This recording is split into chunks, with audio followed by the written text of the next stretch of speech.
Here we go then, welcome to Vancouver. It is match day 2 in Group B as co-hosts Canada take on Qatar, both looking for their first ever win at the Men's World Cup finals. Coming up to 3 o'clock local time, pretty perfect conditions for football here in Vancouver. We are in BC Place today, the World Cup's most westerly venue.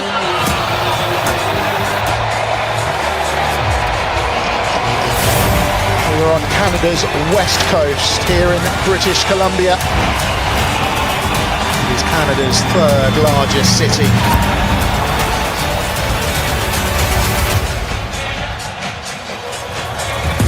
And after the co-hosts kicked off proceedings in Toronto, they will now remain in Vancouver for their final 2 group games. British Columbia, a sea of red right now. The Qataris are in town too. Well, Canada don't mind playing here, you know. They've won their last 4 matches in Vancouver, scoring 17 goals in the process and conceding just 2 in that time. This place, BC Place, the venue for the opening and closing ceremony at the 2010 Olympic Winter Games. Today, though, it has been overtaken by those in red, hoping that today is the day they'll see their side win at a Men's World Cup for the very first time. And Jesse Marsh keeping his cards close to his chest regarding the team news, that we can tell you that Moise Bombito and Alphonso Davies not fit enough to start in the 11. We'll run through the team news in full shortly. And with a big win for Switzerland over Bosnia in the last hour or so in LA, it sees the Swiss top the group, but there is an opportunity for Canada or Qatar to move level with a victory here in a vociferous Vancouver over the next 90 minutes or so.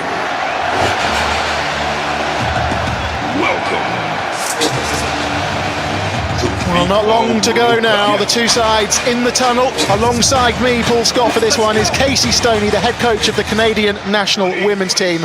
Casey, good afternoon to you. How big a moment is this for Canadian football? This is absolutely massive. You know, a full house in here, BC Place. A dream come true for these players to be on home soil in a World Cup. It's huge. I've seen so many kids in the stands today watching. There'll be so many globally watching, and in Canada especially. It's important, you know, Canada put on a good performance today, inspire the next generation and capture many more hearts of these Canadian fans. 10,000 supporters marching from downtown Vancouver to BC Place over the... Well, here we go then.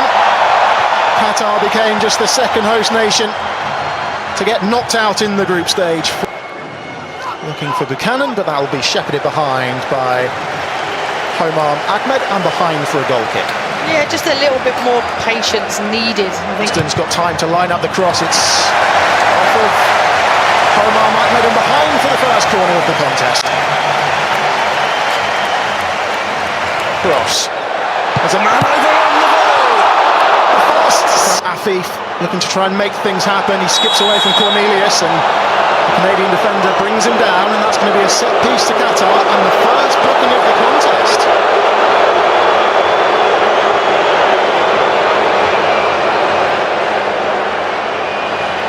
Yeah, Afif does well here, just cuts inside, moves his body weight to the left, cuts inside. Cornelius doesn't move his feet quick enough and gives away the foul.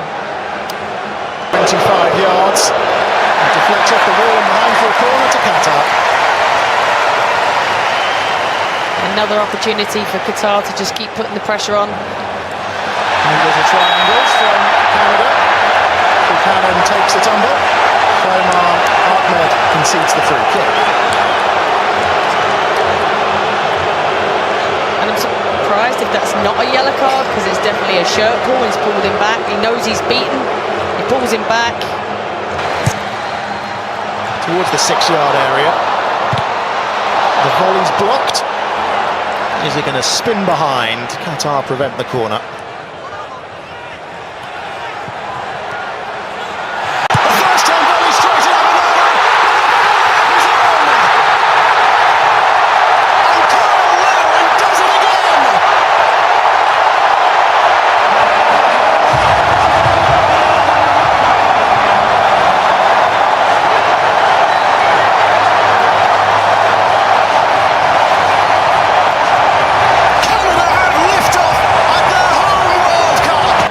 given the nod from the off in this one, and he's repaid his manager's faith, and Canada have a free kick.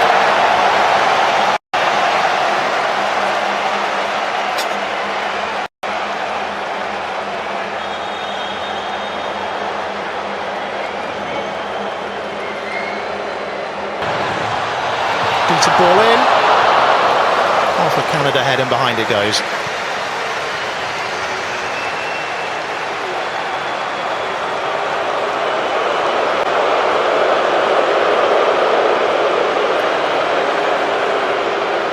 Larin had actually scored just once in 24 matches, 24 caps prior to this World Cup, as Physio's about to enter proceeding. Too much pace on that one. He's a willing runner, Ali Ahmed, but he'll never get there.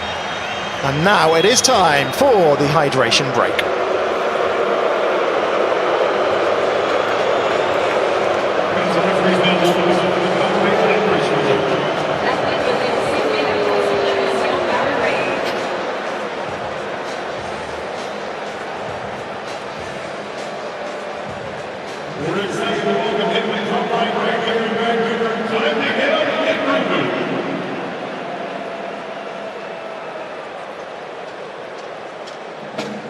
So midway point of the first half then, it is Canada who have the lead and they're good value for it, Casey Stoney.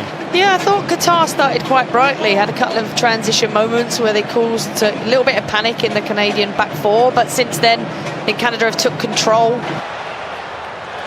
Cornelius, that's a late challenge. Oh, it's deflected kindly!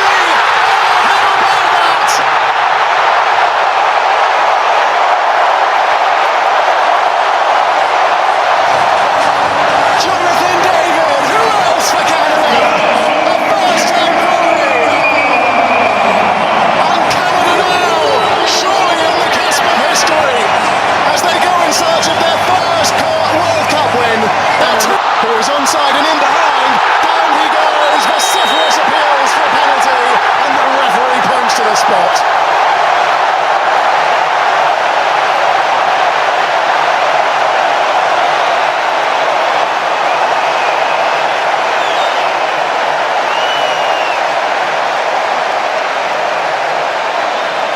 It's a fantastic run between and behind. Defender gets the wrong side, makes contact, gives the referee no choice but to give a penalty.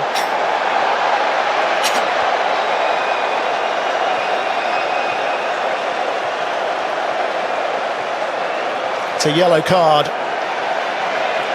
as well for Homam Ahmed.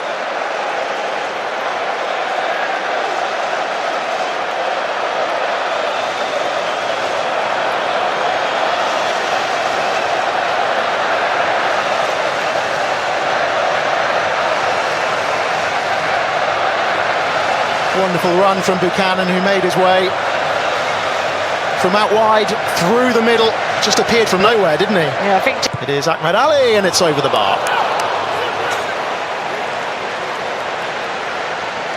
He's just got too much. David waiting for it. Johnston's ball takes the deflection, and behind it goes for another corner. Yeah, and that's that little inverted position where he's just going inside the pitch and able to keep that kind of... Defugerol made contact. Cornelius is up from the back. The referee waves away those particular protests. Well, the Canada players are certain something happened in the box there. Cornelius is still down in the box. For Larin with the header. Brilliant save, but it's bundled in. And it's Jonathan David again. Oh, Canada are cooking up something special. 3-0, and it's not even half-time.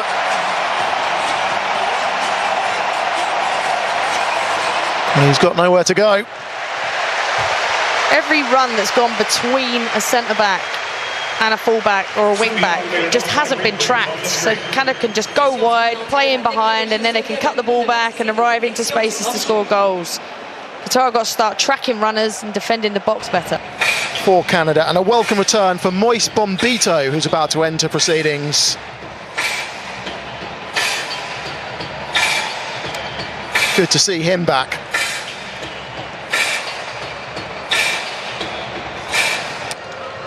That's a late challenge, surely, on Kone. That's going to be a free kick. And a yellow card as well. This looks serious. The Qatar player is waving the medical team on. This doesn't look good. And it's boiling over. Canada not happy with the challenge. And you can see the Canada players with their hands on their heads, same as the Qatar player that called the medical attention. This is Modibo who got the yellow card.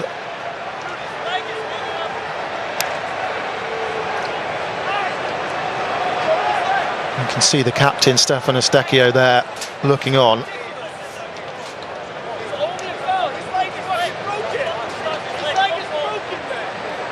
Real concerns here for Ismail Kone.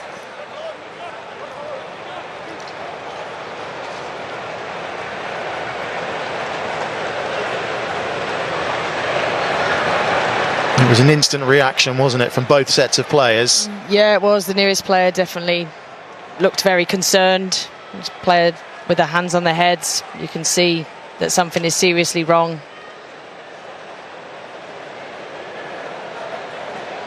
Medical team obviously doing their work.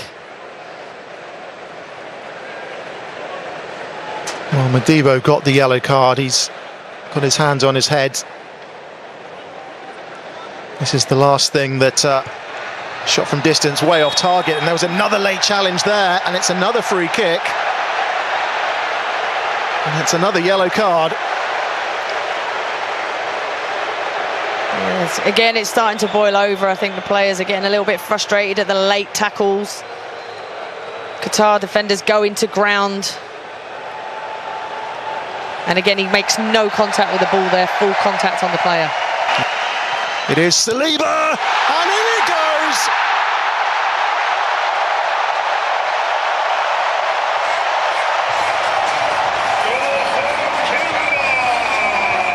Even the substitutes are getting in on the act now. It is getting better and better for Canada. Still not fully cleared. Shufflebug across the face of goal, and it's 5. It might be an own goal, that one. Canada don't care. They are running riot.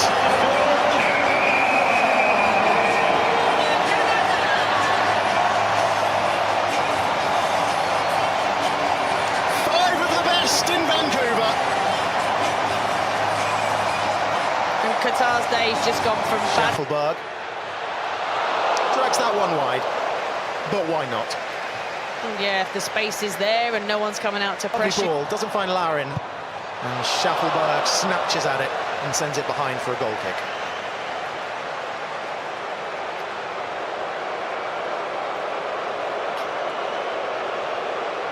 Abunada down in some discomfort.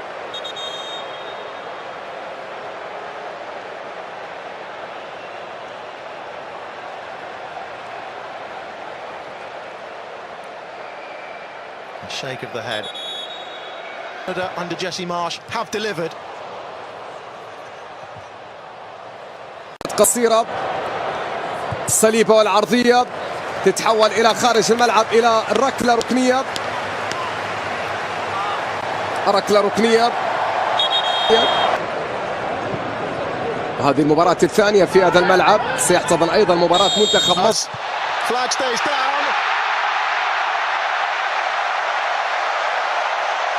It's a World Cup hat-trick on home soil for Jonathan David. Canada's all-time leading scorer gets his third in stoppage time. And Canada make it 6. Stands it up towards the far post. Abunada collects that one. Semi-automated offside replay is on the screen.